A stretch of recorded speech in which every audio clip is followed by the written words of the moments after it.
Hey, Doomsday here, and happy Halloween to everyone at GI. And as you see, I'm dressed as Freddy, like I normally do. Sometimes, if I don't feel like making a costume, I just wear my Freddy sweater, but I decided to wear the glove to boot. Didn't feel like wearing a hat. It's just a video, so yeah. But this video is not to show off my outfit. It's to do, let's say, a community service of giving you guys a little history, particularly the history of candy corn. Because we have, no matter how you feel about it, there are people who love it, and there are people who have goddamn sense. But one of the things I wanted to bring up, first things, little trivia that people may not know, like what it's made of, where it came from, where it's even from, and including maybe health risk of eating candy corn. First things first, the history of it. Candy corn was created in the 1800s by George Ringenheim. Ringener. I should have practiced to say his name, but man, George Ringener from Philadelphia, Pennsylvania. And the company was known back then as the Wonderol Candy Company, which years later got renamed to Jelly Belly. So the company that creates those amazing jelly beans that are multiple different flavors are the same ones who brought us the Afterbirth of Satan and bag it for all to enjoy during the fall. But it was renamed that during 2001, but it's, Jelly Belly. The one thing that caught my attention with it is what it's made of. It's made with fondant, using like a slurry of fondant, which is the same thing that's used to make like really detailed, extravagant cakes and stuff, kind of like marzipan. But it also contains sugar, corn syrup, water, and this is where cornstarch, before I forget, that's the other thing, cornstarch, corn syrup, water, fondant, and then there is the good old big secret, how it keeps its shape and beautiful shine, wax! Y'all niggas are eating the equivalent of a Yankee Candle. You are eating a Yankee Candle. In fact, I got bored a while ago and actually put a little hole in a piece of candy corn that I took from my aunt, put some thread in it, and made a tiny candle. And it worked. It stayed lit for a bit.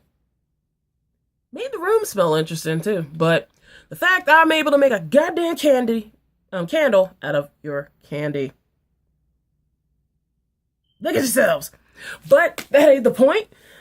The extra part that I thought was interesting is to learn more on where it came from. Of course, it came from Philadelphia, Pennsylvania, from what's now the Jelly Belly Company, and it's been around since the 1800s.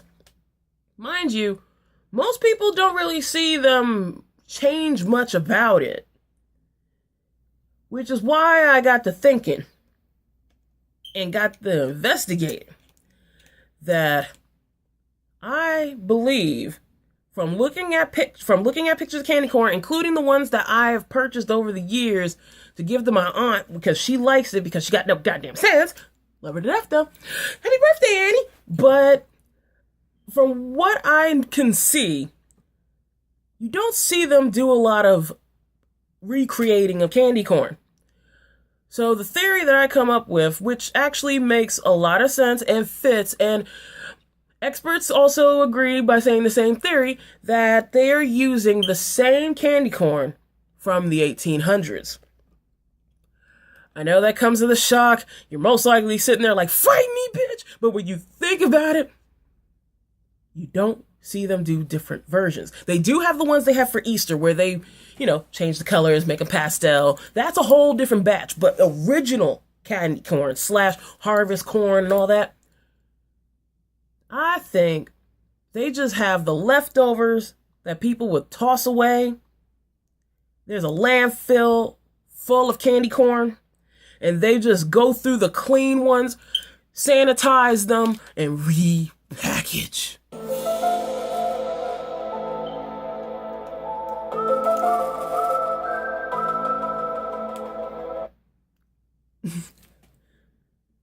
know. You shook, ain't you? But the other issue, sure, this isn't about shitting on people who eat candy corn. Okay, it kind of is shitting on candy corn and the people who eat it, but there's actually a more serious issue with it. That candy corn has a lot of health risk if you eat it a lot. So moderation is the key.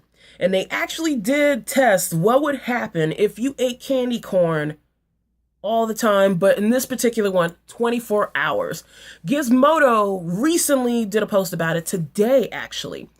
And it is empty calories. There's no calories, there's no fat. It's just sugar and Yankee candles. You are pretty much eating sugar and Yankee candles. It contains 0 grams of fat, 70 milligrams of salt, and 28 grams of sugar. And that's for 19 pieces of candy corn. Not one each. If you had 19 in your hand, that is what's in your hand. To eat 14 servings of it, which is in total like 271 pieces, that's 400 grams of sugar per day. That sounds terrible. That's almost like chugging down bottles of ketchup, which is a lot of corn syrup and sugar used to make, Heinz ketchup and stuff like that. But one thing, you're going to go through a lot of malnutrition, like big amounts of malnutrition. The American Heart Association says the daily recommended limit of sugar is 25 grams. Candy corn is more than that, because like I said, 28 grams of sugar for 19 pieces. So going any more than that, you're going over the amount the American Heart Association asked for that is seen as safe.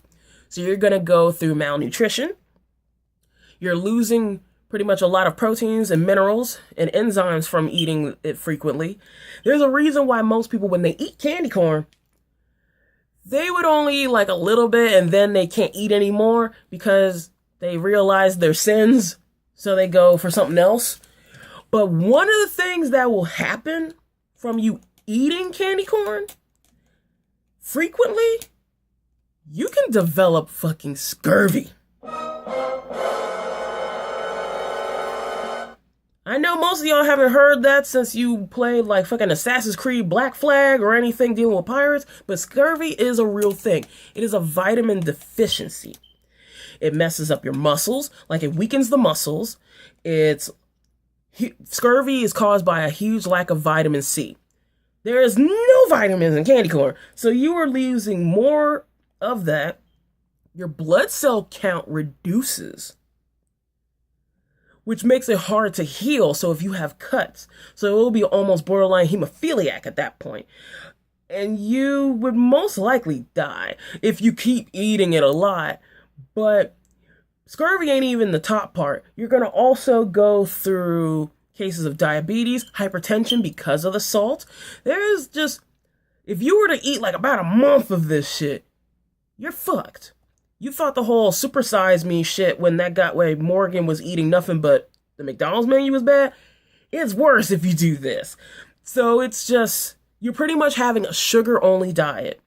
You might as well, after eating like a couple of bags of candy corn for the month, you might as well sign up to the nearest dialysis center, because that's what's going to happen. It's just, it also contains just high amounts of sugar. And eating that many is legit deadly. So do yourself a favor, safety-wise, and just get your candy corn, take it from your friends, and for the safety of the world and humanity, for America, for baby Jesus, or for Harambe's memory to continue, throw it in the trash. Hope you learned something. Thank you. Enjoy yourselves. Good night.